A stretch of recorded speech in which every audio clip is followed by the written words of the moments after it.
Hello students. Redemption of debentures chapter अपन ने start कर दिया था और आज अपन रिडम्पशन ऑफ डिबेंचर्स के कुछ इम्पॉर्टेंट पॉइंट्स और इम्पॉर्टेंट टॉपिक्स डिस्कस करने वाले हैं। और स्टूडेंट्स, जैसा कि आपको पता है, ये chapter time to time update होता रहता है। जो आप लोगों को मैंने लास्ट क्लास में बताया था, हर बार हर साल कुछ ना कुछ नई नई अपडेशन है। तो अभी जो मैं आपको टेक्निक्स या फिर रिडम्पशंस की मेथड सिखाऊंगा, वो आपके लेटेस्ट हैं, जो आपके आईसीआई के मॉड्यूल में या फिर अदर बुक्स में कवर्ड है।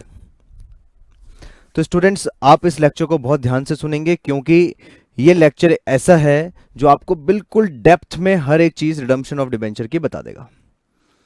तो आइए स्टूडेंट, स्टार्ट करते हैं अपन रिडम्पशन ऑफ डिबेंचर्स के नेक्स्ट टॉपिक्स, जिसका नाम होगा रिडम्पशन बाय लमसम मेथड और redemption by instalments. Redemption by lump sum method और रिडम्पशन बाय इंस्टॉलमेंट्स। रिडम्पशन का मतलब बच्चों आप लोग वैसे ही जानते हैं, रिडम्पशन का मतलब होगा रीपेमेंट। और जैसा कि अपन ने लास्ट क्लास में पढ़ा था, वो भी रीपेमेंट का ही मेथड था, जब अपन लोग ओपन मार्केट से डिबेंचर्स को परचेज कर लेते हैं। अब जो अपन ने डिबेंचर्स का रिडम्पशन सीखेंगे, वो ओपन मार्केट से नहीं, वो अपन जो नॉर्मल डिबेंचर्स हैं उनको वापस से टाइम टू टाइम रीपेमेंट करते जाएंगे।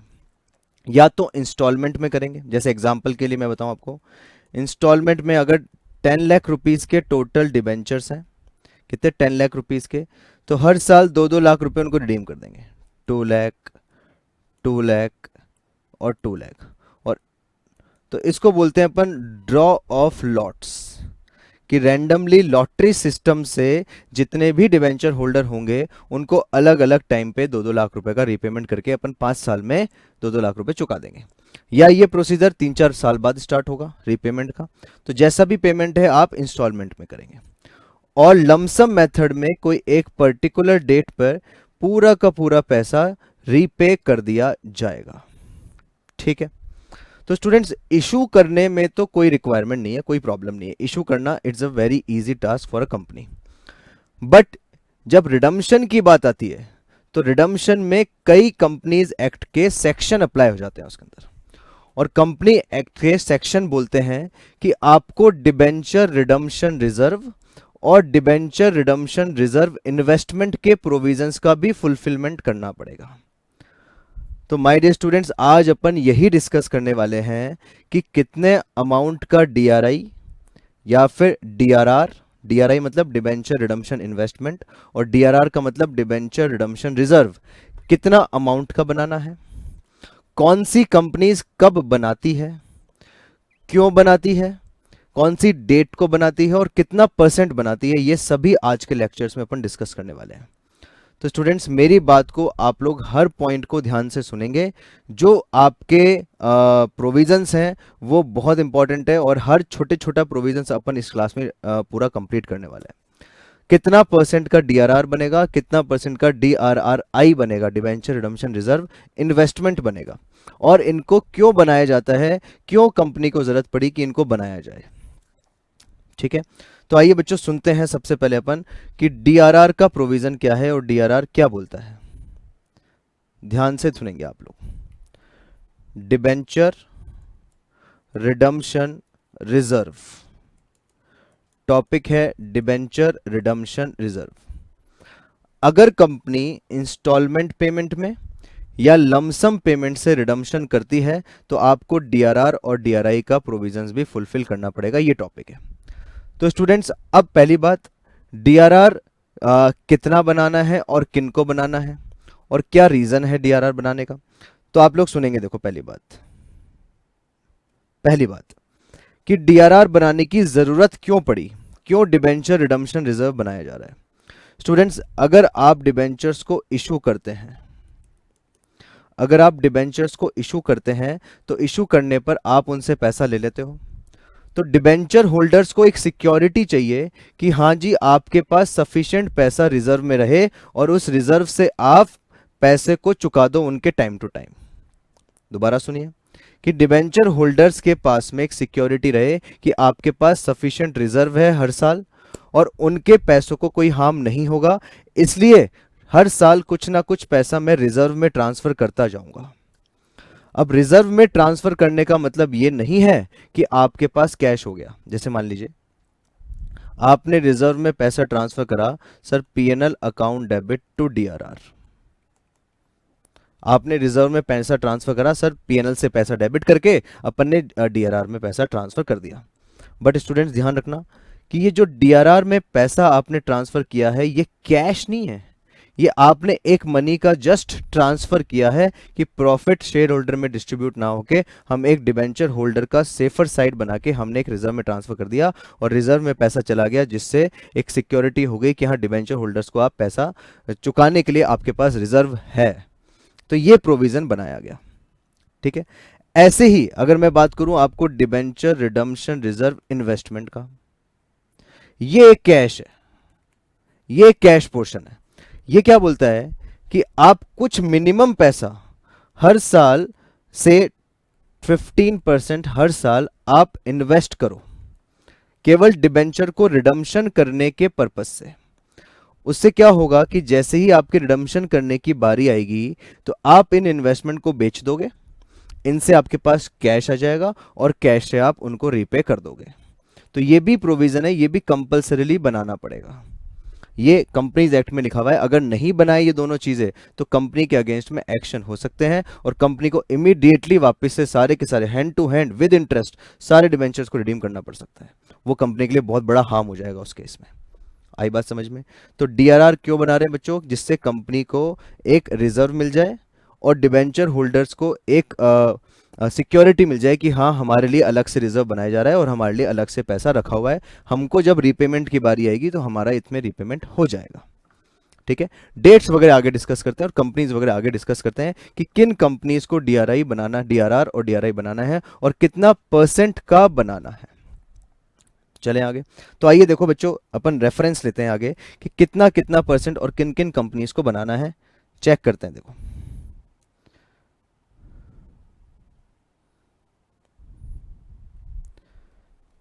Requirement to create debenture redemption reserve, सुनना बहुत ध्यान से। Requirement to create debenture redemption reserve, क्या रिक्वायरमेंट है? Section 71 of the companies act 2013 covers the requirement of creating a debenture redemption reserve account. Section 71 states as follows. ये section बोल रहा है, क्या बोल रहा है? Where a company issue debenture under this section, इस सेक्शन में अगर कंपनी डिबेंचर इशू करती है, it should create a debenture redemption reserve account out of profits. बिल्कुल ठीक है, आउट ऑफ प्रॉफिट ही बता सकती है, बना सकती है, और आउट ऑफ फ्री रिजर्व ही बना सकती है। क्या चीज? Debenture redemption reserve, which are available for distribution of dividend every year. अगर आप जिन पैसों से डिविडेंड बांटोगे, डिस्ट्रीब्यूट करोगे, उन्हीं से ही आपको डिबेंचर रिडम्पशन रिजर्व बनाना है। Until such debentures are redeem, और कब तक बनाना है? जब तक वो डिबेंचर्स रिडीम नहीं हो जाते। ठीक है, आगे चलते हैं पॉइंट नंबर 2 पे। The amount credited to debenture redemption reserve should not be utilized by the company for any purpose except for the aforesaid. ये बोल रहा है कि उस डिबेंचर रिडम्पशन रिजर्व को और आप कोई चीज में भी इशू मतलब यूज नहीं कर सकते, आप केवल उनको रिडम्पशन पर्पस के लिए यूज करोगे बस। चलिए आगे चलते हैं point number 3। The company should pay interest and redemption of debenture in accordance with the terms and condition of their issue. तो इंटरेस्ट भी दिया जाएगा और रिडीम भी कर दिया जाएगा जैसा भी उनका टर्म्स एंड कंडीशन है। अब देखो, अब बता रहा है कि अगर कंपनी फेल हो गई तो क्या एक्शन हो सकता है, सुनिएगा। Where a company fails to redeem the debentures on the date of maturity or fails to pay the interest on debentures when they fall due, tribunal may, court may, on the application of any or all the debentures और debenture trustee, उनकी debenture holder के application से, या debentures के जो trustee बना लेते हैं अपन, आपने कंपनीज एक्ट में पढ़ा था कि डिबेंचर्स अपना ट्रस्टी भी बना सकते हैं। And after hearing the parties concern, उनका जो भी हियरिंग वगैरह चलेगी, direct by the order, court company को डायरेक्ट कर सकती है the company to redeem the debentures forthwith by the payment of principal and interest. बोल रही है कि हैंड टू हैंड उनका डिबेंचर का रीपेमेंट करिए और इंटरेस्ट का भी रीपेमेंट करिए, अगर वो ऐसा नहीं करती तो। सिंपल, ठीक है। ये प्रोविजंस इसलिए पढ़ाए जा रहे हैं बच्चों जिससे आपको डेप्थ नॉलेज मिल जाए, ये चीज ध्यान रखना आप, ठीक है। चलिए जी, ये बोल रहा है balance in debenture redemption reserve. सुनिएगा, balance in debenture redemption reserve के लिए बारे में क्या बोल रहा है। When a company decide to establish a debenture redemption reserve, the amount indicated by the debenture redemption reserve table is credited to the debenture redemption account and debited to P&L account। तो entry बता रहा है, ये entry होगी P&L account debit to debenture redemption reserve. That shows the intention of the company, सुनना अब ये purpose भी बता रहा है, to set aside some of money to build up the fund for redeeming debentures. ये बोल रहा है कि डिबेंचर्स को रिडीम करने के लिए हमने पैसा साइड में रख लिया है, ठीक है। Immediately the company should also purchase outside investment. जैसे मैंने आपको भी बताया कि company hand to hand DRI भी कर देगी, डिबेंचर रिडम्पशन इन्वेस्टमेंट भी कर देगी, ठीक है। The entry for the purpose neutrally will be debit the debenture redemption account और टू बैंक। तो DRI account debit to bank entry हो जाएगी इन्वेस्टमेंट करने की, ठीक है। आगे सुनते हैं। If the debenture are purchased within the interest period, the price would be inclusive of interest, come interest और एक्स इंटरेस्ट। जो भी आप डिबेंचर्स परचेज करोगे या तो वो कम इंटरेस्ट हो सकता है, वो एक्स इंटरेस्ट होता है, वो अपन ऑलरेडी डिस्कस कर चुके हैं कि कम इंटरेस्ट में इंटरेस्ट इंक्लूडेड होता है और एक्स इंटरेस्ट में इंटरेस्ट एक्सक्लूड होता है, ठीक है। अब सुनना मेरी बात, अब सुनिएगा बहुत ध्यान से। अब जो मैं बता रहा हूँ वो बता रहा हूँ कि किन किन कंपनीज को कितना कितना परसेंट डीआरआर बनाने की रिक्वायरमेंट है। और अगर मैं आपको इस पूरी समरी का मैं पहले ही शॉर्ट बता दूं तो शॉर्ट में ये समझ लीजिए कि केवल और केवल अनलिस्टेड कंपनी को ही डीआरआर बनाना पड़ेगा, वो भी 10% बनाना पड़ेगा। सिंपल, आपको ये याद रखना है बस। अनलिस्टेड कंपनीज जो बैंकिंग कंपनीज नहीं है उनको 10% का डीआरआर प्रिपेयर करना पड़ेगा। आपको मैं पहले ही पूरी समरी बता देता हूं, फिर अपन अभी डिटेल में पढ़ने वाले हैं। क्लियर? दोबारा से रिपीट कर रहा हूं, प्रोविजंस को याद रखना कि आपको डीआरआर मिनिमम कितना बनाना है, 10% ऑफ रिडीमेबल वैल्यू यानी टोटल वैल्यू जितना भी आप रिडीम करना चाहते हो। क्लियर? 10% ऑफ रिडीमेबल वैल्यू, या फिर मैं बोल सकता हूं 10% of outstanding balance of debentures. क्योंकि अगर आप पूरे ही रिडीम करना चाहते हो तो, अगर आप पूरे ही रिडीम करना चाहते हो, याद रहेगा ये प्रोविजन 10%, मिनिमम 10%। और कौन सी कंपनी? Unlisted only. आइए पूरा प्रोविजन पढ़ते हैं कि कंपनीज एक्ट में क्या प्रोविजन लिखा हुआ है। एज पर रूल 7, स्टूडेंट्स एक और चीज, रूल्स क्या होते हैं? जो सेक्शन को गवर्न करते हैं, मतलब सेक्शन में रूल्स होते हैं जिनको सेक्शन फॉलो करवाता है कि हाँ इस रूल से ये होगा। तो सेक्शन के अंदर की डेप्थ है। Rule 18(7) of the companies share capital and debentures amendment rule, समझ में आया? अमेंडमेंट रूल है ये 2019। The company shall comply with the requirements regard to the debenture redemption reserve and investment और deposit of the sum in respect of debenture maturing during the year ending 31st of day March of the next year. अब बच्चों कब बनाना है? Sir जिस साल भी redeem कर रहे हैं, या फिर मैं बोलूं हर साल के लास्ट में बनाना है नॉर्मली। ये चीज याद रखिए आप कि 31st of day of March जो आपका ईयर एंडिंग होगा, फाइनेंशियल ईयर एंडिंग होगा, उस डेट के लास्ट पे आपको डीआरआर प्रिपेयर करना है। क्लियर? तो आगे आइए, point number 1, the debenture redemption reserve shall be created out of profits. आपको बनाना है प्रॉफिट से। प्रॉफिट से ही बनता है sir PNL account debit to DRR. फिर से सुन लीजिए एंट्री, आगे चलते हैं। Company available for the payment of dividend. तो कौन सा प्रॉफिट? सर जो जिससे डिविडेंड बांटा जाएगा, जिससे डिविडेंड बांटा जाएगा उनसे ही डीआरआर बनेगा, ठीक है। B, the limit with respect of the adequacy of DRR on investment और डिपॉजिट एज द केस में be shall be as under. ये बोल रहा है कि इस तरह से लिमिट बनाई गई है, इन कंपनीज को इतना इतना % डीआरआर बनाना है। स्टार्ट करें, सुनना अब यही चीज़ आपको जो याद रखनी है। ये नंबर्स है, डिबेंचर इशूड बाय, किसने डिबेंचर इशू करे हैं और क्या प्रोविजन है कि किसको कितना डीआरआर बनाना है, डिबेंचर रिडम्पशन रिजर्व बनाना है। ऑल इंडिया, क्या लिखा हुआ है देखो, all India financial institution AIFIs regulated by RBI, यानी सारी फाइनेंशियल इंस्टीट्यूशन जो रेगुलेट हो रही है आरबीआई से, and banking companies for both public as well as the privately placed debentures. सारी banking companies, privately placed debentures या फिर पब्लिकली प्लेस्ड डिबेंचर्स, उन सभी कंपनीज की बात कर रहा है, और जो आरबीआई चला रही है उनको कोई भी डीआरआर बनाने की ज़रूरत नहीं है। तो पहला तो एग्जम्पशन दे दिया कि डीआरआर मत बनाओ, किनको? बैंकिंग कंपनीज को। क्यों? क्योंकि इनके पास ऑलरेडी बहुत फंड होता है, ये ऑलरेडी बहुत लिक्विड है।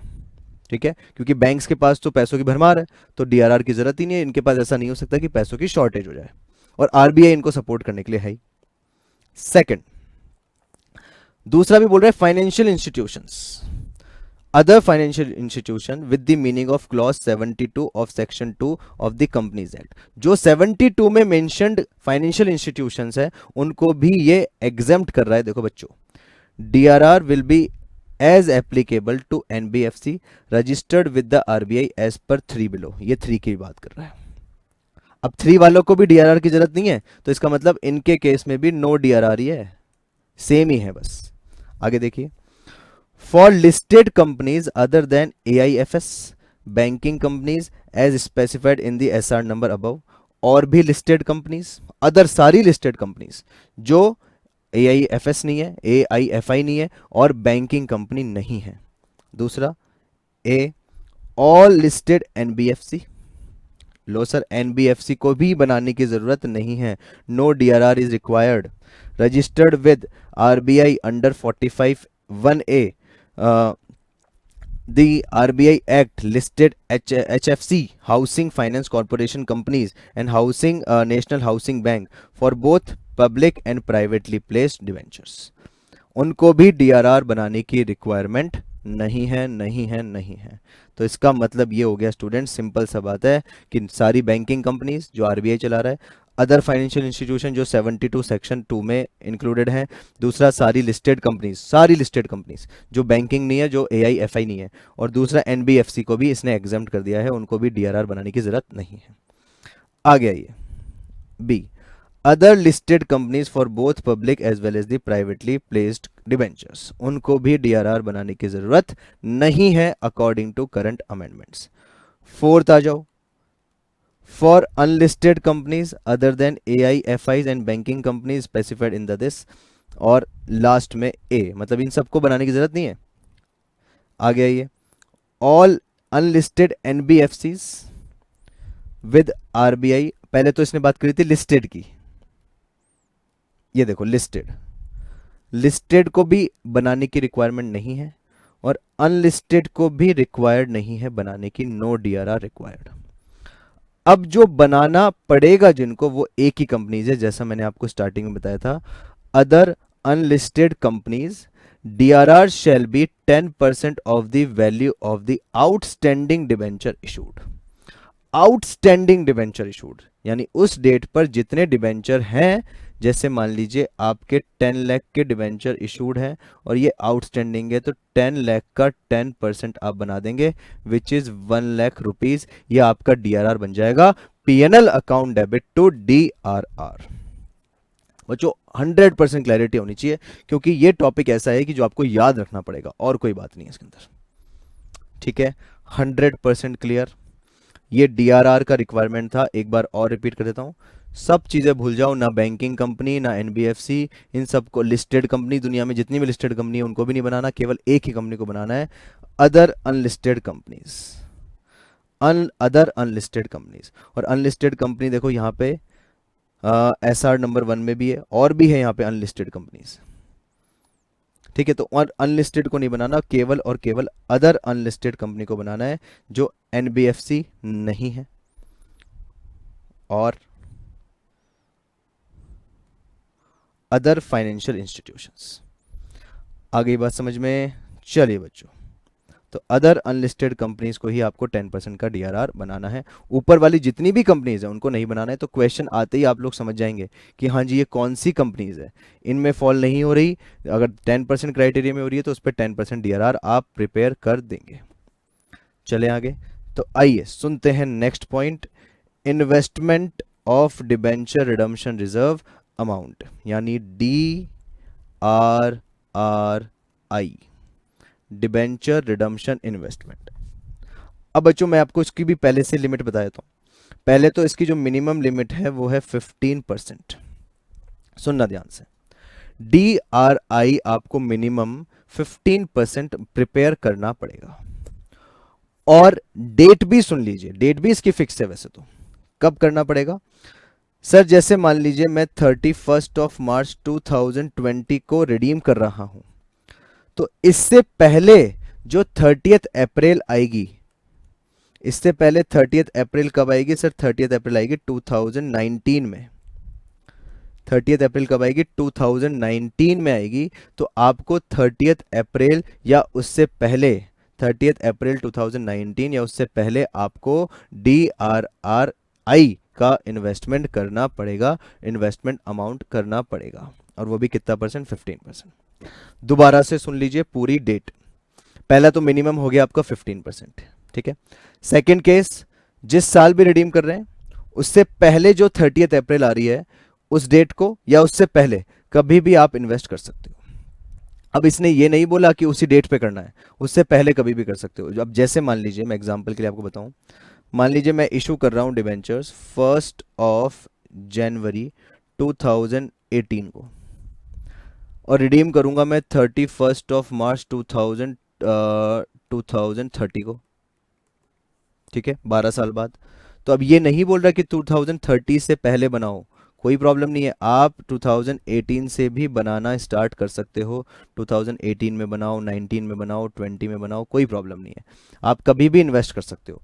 बट 31 मार्च से 2030 से जो पहले 30 अप्रैल आएगी, 30 अप्रैल कब आएगी? 30 अप्रैल 2019 को आएगी। इस डेट तक DRI बन जाना चाहिए, डिबेंचर रिडम्पशन इन्वेस्टमेंट हो जाना चाहिए। ये मिनिमम रिक्वायरमेंट है। और कितना परसेंट है? 15%, ठीक है। तो आइए अब लैंग्वेज पढ़ते हैं, लॉ की लैंग्वेज क्या बोलती है। Further, as per rule 18(7) of the company's share capital and debenture redemption investment debenture amendment rules, the following companies, किस किस को बनाना है देख लीजिए आप लोग, पहले कंपनीज के लिए बता रहा है। All listed companies, NBFCs, all listed HFCs, housing finance, all other listed companies other than AIFIs, banking companies and other FIs, all listed companies, and all unlisted companies which are not NBFCs and HFCs, ठीक है। मतलब ये तो सारी companies ही cover कर रहा है इसके अंदर। shall on or before 30th day of April in each year in respect of debenture issued deposit और इन्वेस्ट, या तो इन्वेस्ट कर दो या पैसा जमा करा दो, FD कर दो, एज द केस में be, sum which should not be less than 15%, ये आ गई आपकी rate, of its debenture maturing during the year ending 31 जिस साल भी वो मैच्योर हो रहे हैं उससे पहले जो 30 अप्रैल आएगी, इन एनी वन, इन सब में से जो A और B पॉइंट नीचे गिवन है, और मोर द फॉलोइंग मेथड्स नेमली, या तो इनमें इन्वेस्ट कर दो या किसी और में भी कर सकते हो। अब देखो किस किस में इन्वेस्टमेंट की बात कर रहा है, ये भी आपको ध्यान रखना है। In deposits any schedule banks free from charge और लीन, या तो कोई शेड्यूल बैंक में जमा करा दो, उसका कोई चार्ज नहीं होना चाहिए, उस पर कोई मॉर्गेज नहीं होनी चाहिए चीज। एनी अनकम्बेर्ड सिक्योरिटी, इसका मतलब होता है बेटा रिस्क फ्री, लिख लीजिए, risk free, risk free securities of central governments और एनी स्टेट गवर्नमेंट्स, आप उनमें भी इन्वेस्ट कर सकते हो रिस्क फ्री में। In unencumbered securities mentioned in the clause A to D and EE of section 20 of the Indian Trust Act में भी जो सिक्योरिटीज लिखी है उनमें भी कर सकते हो। और लास्ट में in अनकम्बर्ड bonds issued by any other company which is notified under clause F of the section 20 of the Indian Trust Act 1882। तो इन सब में आप आराम से इन्वेस्ट कर सकते हो। DRI, अगर मैं और स्पेसिफिक बोलूं, डिबेंचर रिडम्पशन रिजर्व इन्वेस्टमेंट, पूरा नाम ये होगा, आप कर सकते हो मिनिमम 15%, ठीक है। देखो और सुनो, और डिटेल देखिए आप लोग क्या बोल रहे हैं। The amount deposited or invested as the case may be above should not be unlisted or for any other purpose other than for the redemption of debenture maturing during the year refer to above. Question इसने साफ साफ बोल दिया है कि जो आपने DRI बनाया है उसका कोई और यूज नहीं आएगा एक्सेप्ट रिडम्पशन के। ठीक है, आगे चलिए। प्रोवाइडेड दैट, यानी एक्सेप्शन है, द अमाउंट रिमेनिंग डिपॉजिटेड और invested as the case may be shall not be any time fall below 15% of the amount of the debenture maturing during the 31st day of the that year. मतलब 15% से कम कभी नहीं हो सकता, 15% तो minimum रखना ही पड़ेगा आपको। जितना कभी आप रिडीम करना चाहते हैं, जैसे मान लीजिए आप 2 लाख का रिडीम कर रहे हैं, तो 2 लाख का अगर मैं 15% निकालूं तो मेरा आता है 30,000 रुपये। तो 30,000 रुपये का आपको मिनिमम डीआरआई तो मेंटेन रखना ही पड़ेगा 31st ऑफ मार्च से पहले पहले का। In case of partly convertible debentures DRR shall be created in respect of non-convertible portion। ध्यान रखना ये आगे काम आएगा। ये DRR किस पे बनेगा? नॉन कन्वर्टेबल पोर्शन पे of debenture issued in accordance with the sub rule. ठीक है, अगर पार्टली कन्वर्टेबल डिबेंचर है तो केवल नॉन कन्वर्टेबल पोर्शन पे आपको DRR बनाना है। The amount credited to DRR shall not be utilise by the company except for the purpose of redemption of the debenture. ये हमको पता है कि DRR का जो अमाउंट बनाया है उसके अलावा और कोई यूज नहीं हो सकता रिडम्पशन के अलावा। ठीक है बात। चलिए बच्चों, एक ये नोट भी पढ़ लेते हैं जो आपको क्वेश्चंस को सॉल्व कराने में फिर हेल्प करेगा, और फिर अपन समझेंगे जर्नल एंट्रीज क्या होगी, फिर सुनेंगे एक क्वेश्चन बड़ा interesting. It should be noted that, sir क्या नोट करवा रहा है देखना, appropriation of DRR can be made any time before the redemption. पहली बात, सर एप्रोप्रिएशन वर्ड का यूज करा है, चार्ज वर्ड का यूज नहीं करा। एप्रोप्रिएशन का मतलब और चार्ज का मतलब आपने छोटी क्लास से जूनियर क्लास में पढ़ा हुआ है। एप्रोप्रिएशन का मतलब प्रॉफिट होगा तो ही बनाएंगे, चार्ज का मतलब चाहे लॉस हो जाए फिर भी बनाना पड़ता है, राइट। तो ये DRR बनाना एक एप्रोप्रिएशन है, प्रॉफिट होगा तो ही बनेगा, अदरवाइज ये नहीं बनेगा। आगे चलते हैं। It should be noted that appropriation to DRR can be made any time before redemption, and investment in specified security as the mentioned above can be done before 30th April for the redemption of the debenture maturing that year। ये बोला है कि DRR आप कभी भी बना सकते हो 30th को, 31st को, और DRI के लिए आपको बता दिया कि जिस साल रिडीम होगा उससे पहले जो 30 अप्रैल आ रही है उस डेट पे। However, for the sake of simplicity and ease, it is advisable to make the appropriation and investment immediately after the debentures are allotted, assuming that the company has sufficient amount of profit issued if the allotment date is not given in the question। सुनना ध्यान से, ये बोल रहा है कि हमने जो क्वेश्चंस करे हैं इसमें जितने भी सॉल्यूशन हैं उसमें हमने हैंड टू हैंड DRI और DRR बना दिया है, जिस हमने ये अजम्पशन लिया है कि हमारे पास सफिशिएंट प्रॉफिट्स हैं। हर क्वेश्चन में हमने ये अजम्पशन लिया है कि हमारे पास सफिशिएंट प्रॉफिट है। क्लियर, आगे चलते हैं। Also in some cases the date of allotment could be missing, allotment की डेट नहीं थी। In such cases the appropriation investment should be done on the first day of that year for which ledger accounts are to be drafted. तो question की language के according assumption लेके आप बना दोगे अगर किसी क्वेश्चन में गिवन नहीं है तो। ये मॉड्यूल का अजम्पशन है, ठीक है। तो आइए स्टूडेंट्स एक बार अपन समझते हैं सारी एंट्रीज, आप लोग ध्यान से सुनिए। अब पहला लिखना स्टार्ट करिए, एंट्रीज। नंबर 1, आप लोग सुनेंगे अब मेरी बात को बहुत ध्यान से, क्या बोल रहा हूं मैं, अब आपको लिखनी है entries. First, entry for redemption, entry for redemption. पहला, एट पार, आप पार पे रिडीम कर रहे हो, ठीक है। आप क्या कर रहे हो, पार पे रिडीम कर रहे हो। पार पे रिडीम करोगे तो कैसे करेंगे बच्चों बताइए। Sir debenture account debit to debenture holders, debenture account debit to debenture holders.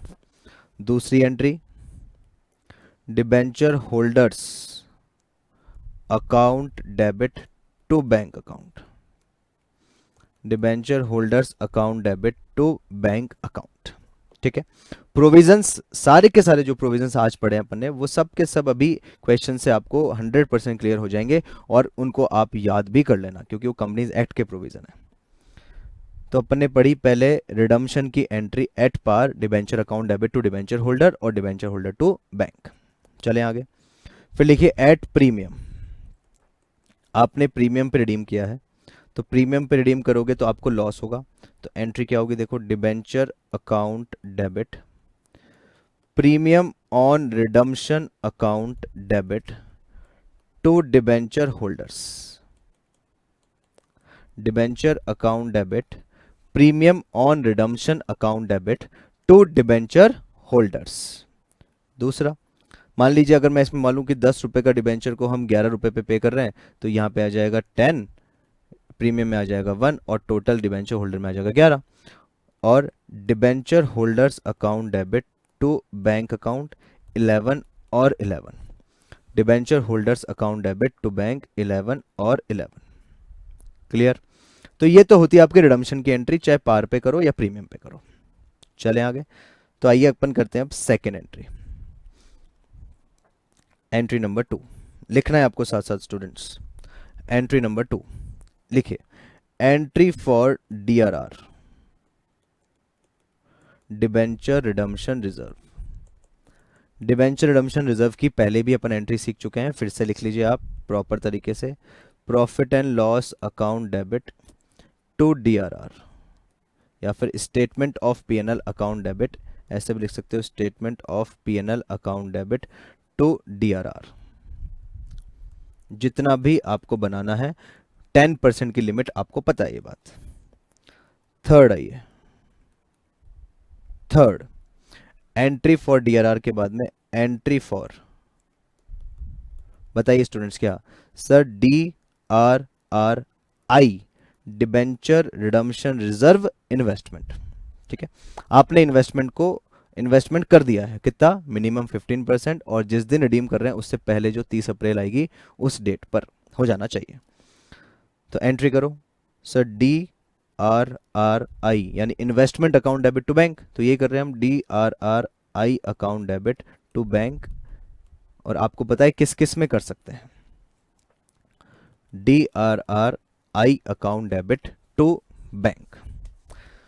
चलिए आगे आगे चलते हैं स्टूडेंट्स। अब आइए आप लोग फोर्थ पॉइंट पे। फोर्थ, फिर आप क्या करोगे सर, डीआरआई को बेच दोगे। डीआरआई को जब भी रिडीम करोगे तो लास्ट में बेचना पड़ेगा, वहीं से तो कैश आएगा, तो बेच दो। Sale of D R R I, sale of D R R I, बेच दीजिए।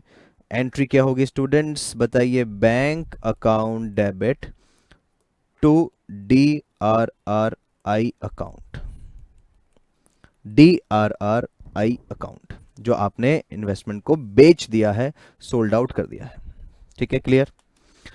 अब एक बात और जो आपको ध्यान रखनी पड़ेगी कि स्टूडेंट्स, आप लोगों को ये पता है कि आप कहीं इन्वेस्ट करोगे पैसा तो वहां से आपको क्या मिलेगा, इंटरेस्ट भी मिलेगा। तो इंटरेस्ट की भी एक अलग से एंट्री पास कर देंगे और वो पीएनएल में ट्रांसफर कर देंगे। तो आइए एक एंट्री भी और पास कर सकते हैं, received interest on D R R I, debenture redemption investment पे आपको इंटरेस्ट मिला है, तो क्या एंट्री होगी, bank account debit to interest on D R R I. जितना भी इंटरेस्ट मिल रहा है, जितने भी टाइम का आपको इंटरेस्ट मिला है, वो क्वेश्चन में आपको लैंग्वेज गिवन होगी। ठीक है, वो आप लोग आराम से कैलकुलेट कर सकते हो।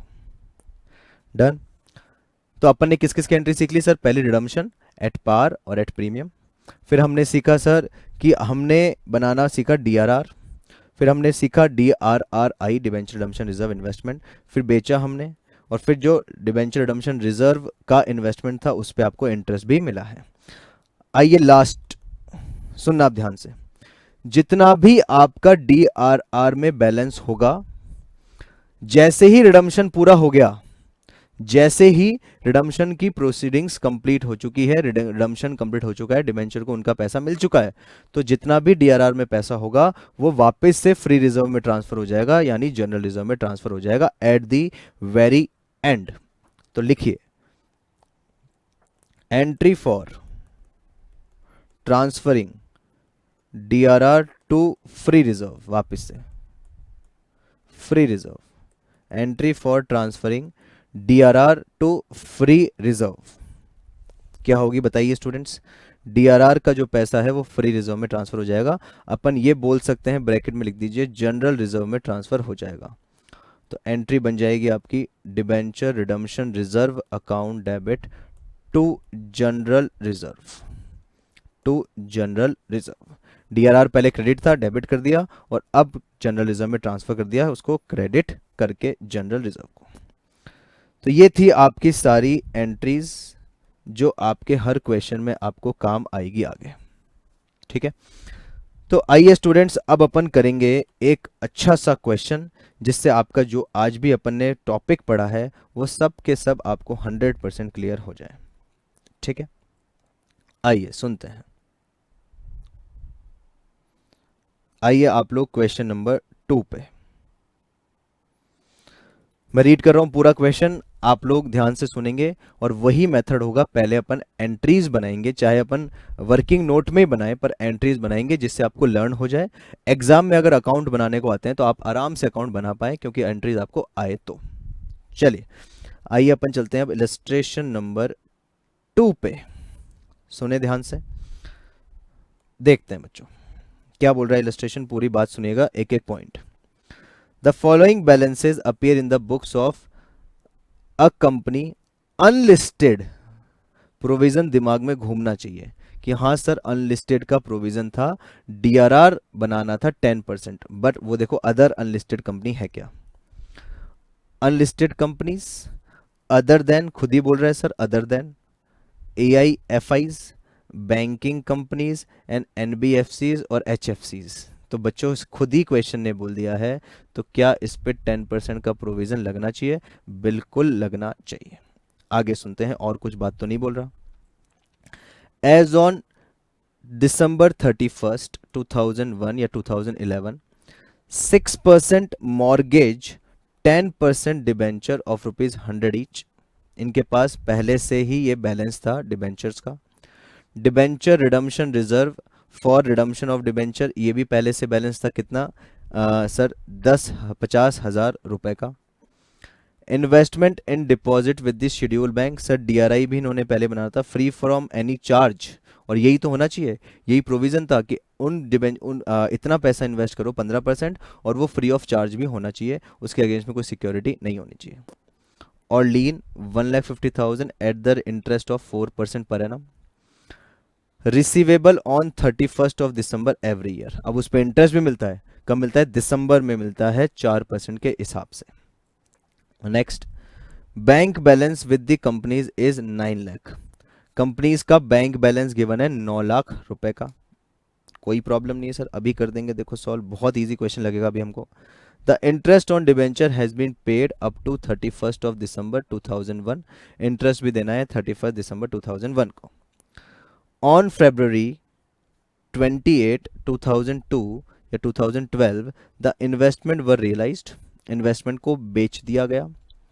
And the debentures were paid off at 101, debentures को प्रीमियम पे रिडीम कर दिया गया, 101 पे रिडीम कर दिया गया, together with the accrued interest, और जितना भी उस पर इंटरेस्ट बनता था उसको भी रिपेमेंट कर दिया गया। जैसे यहाँ पे 2 महीने का अपन बोल सकते हैं कि इंटरेस्ट देना बाकी था।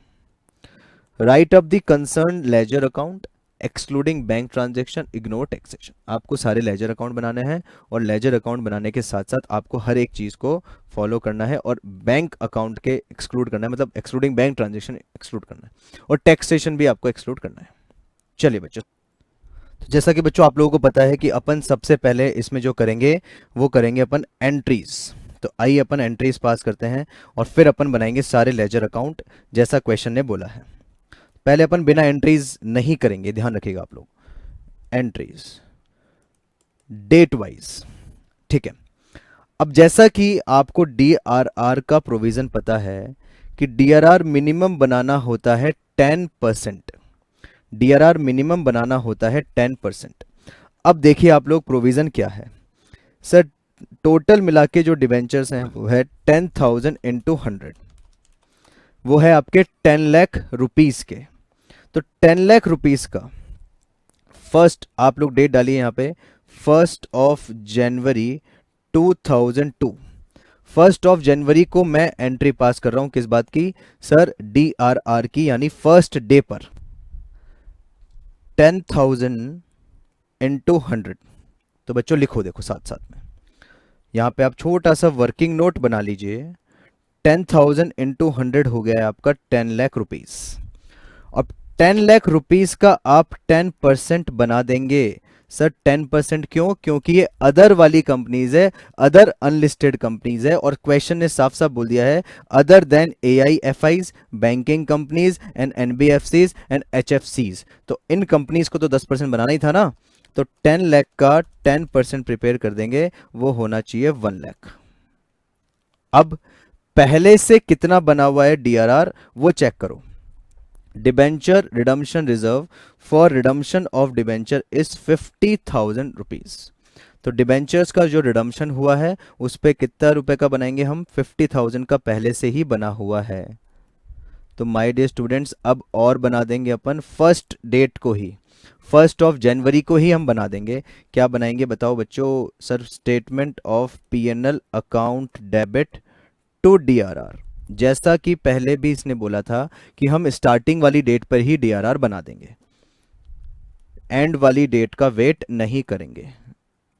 Statement of PNL account debit to DRR 1 lakh बनाना था और 50,000 पहले से ऑलरेडी प्रिपेयर्ड था 50,000, तो अब कितना बना देंगे? 50,000 का और बना दिया जाएगा। डन। तो आइए स्टूडेंट्स अब चलते हैं बाकी इंफॉर्मेशंस पे, और बाकी इंफॉर्मेशंस के अकॉर्डिंग अपन कैलकुलेट करते हैं कि क्या क्या अब होगा।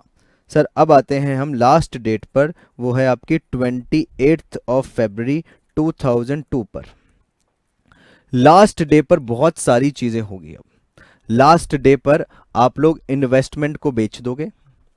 इन्वेस्टमेंट से आपने जो इन्वेस्ट किया था उससे आपको इंटरेस्ट भी मिलेगा, और आप लोगों को डिबेंचर्स का रीपेमेंट भी करना है, और DRR को लास्ट में जनरल रिजर्व में ट्रांसफर भी करना है। क्लियर? तो सब चीजें लास्ट डे पर होगी। तो आप लोग एक एक पॉइंट सुनेंगे अब ध्यान से। सबसे पहले बच्चों मैं क्या कर रहा हूं, अपने जो इन्वेस्टमेंट है उसको मैं सोल्ड आउट कर रहा हूं। देखो इन्वेस्टमेंट कितने का है? 1.5 लाख रुपए का। तो पहले तो ये देखो क्या कंडीशन फुलफिल हो रही है। सर 10 लाख रुपए का टोटल डिबेंचर था, उसका 15% बनाना था, तो देखो 1,50,000 पहले से ही बना हुआ है। ठीक है, अब मैं क्या करूंगा, इस इन्वेस्टमेंट को सोल्ड आउट कर देता हूं। ठीक है, बेच देते हैं। तो आइए बेचते हैं। Bank account debit to debenture redemption reserve investment account. Bank account debit to debenture redemption investment account. कितने में बेचेंगे स्टूडेंट्स? सर 1,50,000 में ही बेच रहे हैं। ये देखो 1,50,000 में investment were realised at par, at par. तो 1,50,000 एंड 1,50,000 में अपन ने सोल्ड आउट कर दिया है। चलें आगे। तो आपने इन्वेस्टमेंट को बेच दिया। क्लियर? अब इन्वेस्टमेंट को बेचने के बाद में आपको इस पे इंटरेस्ट भी रिसीव होगा। तो लिखिए bank account debit to debenture redemption reserve investment interest. आपको इस पे इंटरेस्ट भी रिसीव होगा। तो स्टूडेंट्स मुझे बताइए सर इंटरेस्ट कब, कितना और कैसे रिसीव होगा? And debenture redemption was paid of with the accrued interest. तो आपको 2 महीने का इंटरेस्ट भी मिलेगा। तो आइए 2 महीने का इंटरेस्ट हम कैलकुलेट कर लेते हैं। 1,50,000 पे परसेंटेज कितना था? 4%, और जो 4% है वो कितने मंथ्स का निकलेगा? 2 मंथ्स का। तो 1,50,000 पे 4% डिवाइडेड बाय 12 इंटू 2, तो आपको 1,000 रुपीज का इंटरेस्ट भी रिसीव हो जाएगा। तो bank account debit to DRRI interest. Next same date पर, सेम डेट पर स्टूडेंट्स अब आप लोग रिडम्पशन करेंगे। रिडम्पशन करेंगे किसका? डिबेंचर्स का। तो देखना entry, sir debenture account debit कितने का परसेंट का डिबेंचर है? ये देखो पहले 6% डिबेंचर है, 6% debenture account debit. Premium on redemption account debit to debenture holders, to debenture holders. Amount students बताइए अमाउंट कितनी आएगी? सर टोटल मिला के 10 लाख का था, 10 लाख का था। तो ये कैसे आया? 10,000 इंटू 100, उस पे जो प्रीमियम गया वो कितना गया 10,000 इंटू 1, प्रीमियम गया 10,000 इंटू 1 क्योंकि 101 पे रिडीम कर रहा है। Next to debenture holders 10,10,000 rupees, to debenture holders 10,10,000 rupees, ठीक है। सेम डेट पर ही रिडीम हो जाएगा debenture holder account debit to bank, ये गया आपका पेमेंट, कितने का गया पूरा का पूरा 10,10,000 रुपीज, 10,10,000 रुपीज, ये गया आपका पेमेंट, किस बात का, डिबेंचर होल्डर्स का पेमेंट चला गया। अब जब डिबेंचर होल्डर का रिडम्पशन कर दिया और आपने जो रिडम्पशन किया है वो 28 फरवरी को किया है, तो 2 महीने का इंटरेस्ट भी देना पड़ेगा क्योंकि 2 महीने का इंटरेस्ट भी एक्रूड हो गया था। तो लिखिए debenture interest account debit to bank account, debenture interest जो आपके इशूड डिबेंचर्स थे, कौन से डिबेंचर्स, इशूड डिबेंचर्स थे, उन पे इंटरेस्ट भी देना पड़ेगा। तो आइए स्टूडेंट्स इंटरेस्ट देते हैं, उसके ऊपर कितना आएगा देखो 10 लाख पे, जो परसेंट है वो दे देंगे, परसेंट दे देंगे हम 10 लाख पे, कितना परसेंट था सर 6% इंटू 2/12, तो 10 लाख पे 6% divided by 2 divide by 12 into 2, तो आप इस पे इंटरेस्ट देंगे 10,000 रुपीज का। गॉट माई पॉइंट, इजी और सिंपल, बिल्कुल ठीक है। अब स्टूडेंट्स आपको पता है ये बात कि ये वाला इंटरेस्ट और ये वाला इंटरेस्ट दोनों का दोनों पीएनएल अकाउंट में भी चला जाएगा, तो आप साइड में एक एंट्री लिख सकते हो, क्या लिखोगे बताइए sir, debenture redemption reserve interest account debit to PNL account 1,000 और 1,000, तो ये तो हो गई आपकी इनकम और ये हो गए आपके एक्सपेंस। एक्सपेंस की एंट्री पीएनएल में ट्रांसफर करने की एंट्री क्या होगी, PNL account debit to debenture interest 10,000 and 10,000। तो पहले एंट्रीज करना बहुत ज़रूरी है, ज़रूरी है एंट्रीज करना। अब स्टूडेंट्स वापस सुनिए, देखो स्टार्टिंग से मैंने क्या क्या किया। सबसे पहले मैंने बनाया डीआरआर, फिर मैंने डीआरआई को बेच दिया, उस पे इंटरेस्ट मिला, फिर आपने रिडम्पशन किया, रिडम्पशन टू बैंक कर दिया, पेमेंट कर दिया, फिर आपने उन पे इंटरेस्ट भी चुकाया, जो आपके डिबेंचर्स था उन पे इंटरेस्ट चुकाया। अब लास्ट में आपको जैसे पता है कि जो भी डीआरआर होता है वो ट्रांसफर हो जाएगा जर्नलिज्म में, तो एंट्री हो जाएगी debenture redemption reserve account debit to general reserve account, total हो जाएगा 1,00,000 रुपीज का, 1,00,000 रुपीज का जनरल रिजर्व में ट्रांसफर हो जाएगा। सारी एंट्रीज हो चुकी है, अब आपको बनाने हैं अकाउंट। तो आइए स्टूडेंट्स प्रिपेयर करते हैं अपन अकाउंट। स्टार्ट कीजिए मेरे साथ साथ, जो भी अकाउंट बन रहा है अकाउंट को चेक कीजिए। सबसे पहले डिबेंचर अकाउंट, सबसे पहले बनाएंगे आप डिबेंचर का लेजर अकाउंट, डिबेंचर्स का लेजर अकाउंट विद डेट्स,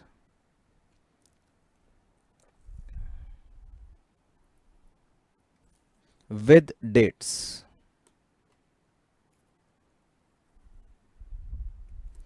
यह है आपका डिबेंचर अकाउंट। फिर बना लीजिए आप लोग इंटरेस्ट अकाउंट, जो भी नेसेसरी अकाउंट है वो सारे बना लेंगे अपन।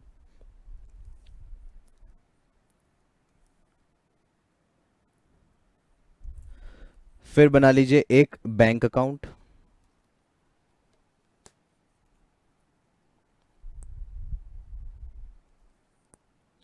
बैंक अकाउंट, बैंक का लेजर, और एक बना सकते हैं अपन डीआरआर का अकाउंट। जो इंपॉर्टेंट अकाउंट है वो अपन सारे बना लेंगे, ठीक है। एक बना लेंगे अपन, ये है आपका बैंक अकाउंट, कैश और बैंक अकाउंट, और एक बना लेंगे अपन लास्ट में डीआरआर का अकाउंट, जिससे आपको सारे अकाउंट की इंफॉर्मेशन मिल जाए कि कौन से अकाउंट कैसे प्रिपेयर हो सकते हैं। चलिए स्टूडेंट्स, अकाउंट बनाने के बाद में इनका नामकरण कर दीजिए, क्या क्या नाम होगा इनके नाम लिख दीजिए। स्टार्ट करते हैं। इसका नाम लिखिए आप लोग डिबेंचर अकाउंट, 6% डिबेंचर अकाउंट। ठीक है, इसको आप क्या बोल सकते हैं, 6% डिबेंचर अकाउंट।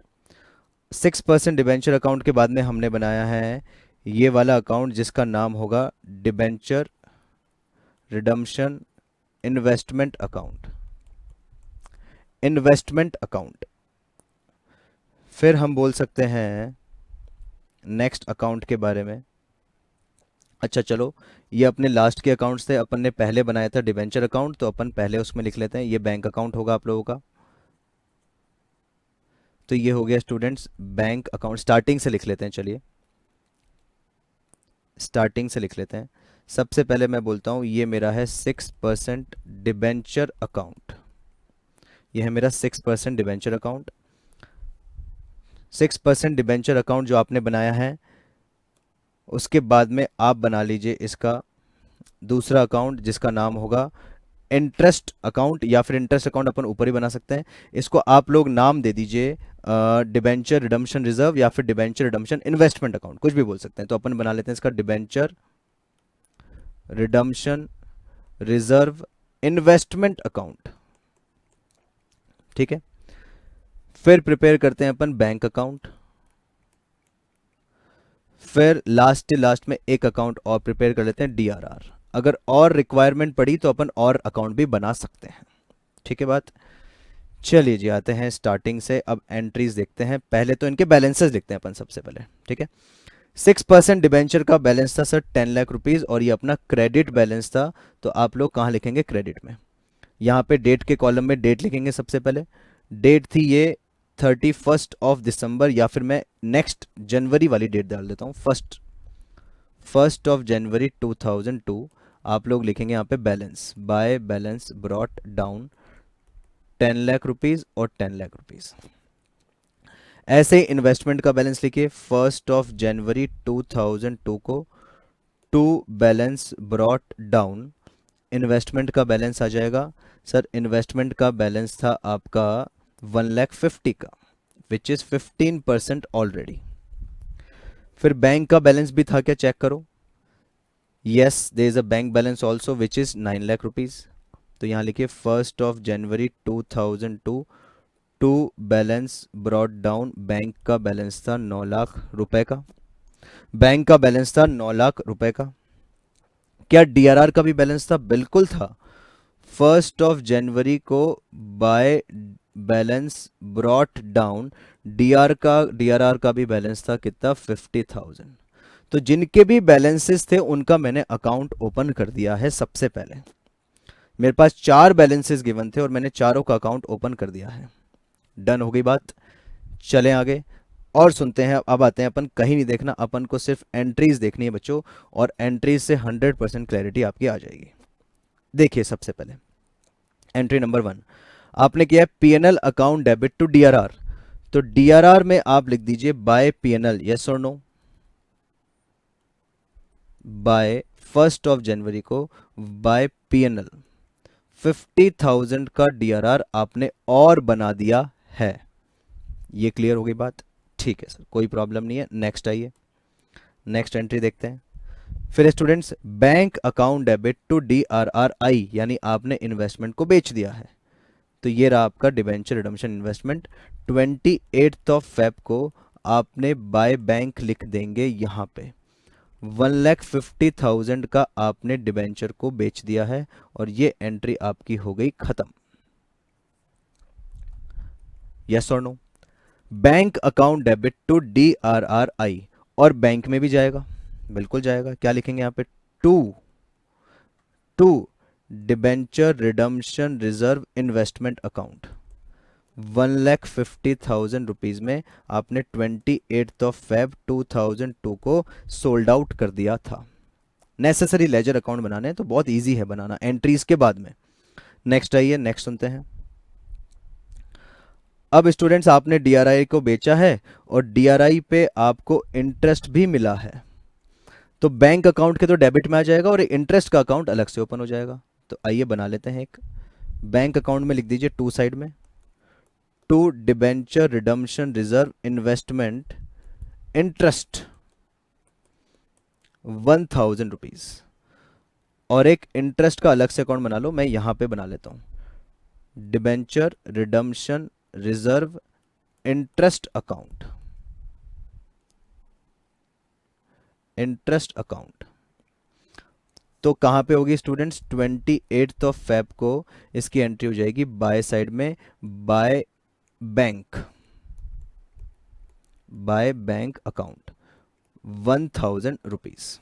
डन, ठीक है। लेजर्स सिर्फ बना के, मतलब एंट्रीज बना के उनके लेजर में पोस्टिंग करनी है, उससे ज़्यादा कुछ नहीं है अपने पास टारगेट। तो ये भी डन। अब रिडम्पशन करो, डिबेंचर्स का रिडम्पशन होगा, तो debenture account debit, premium redemption account debit to debenture holders.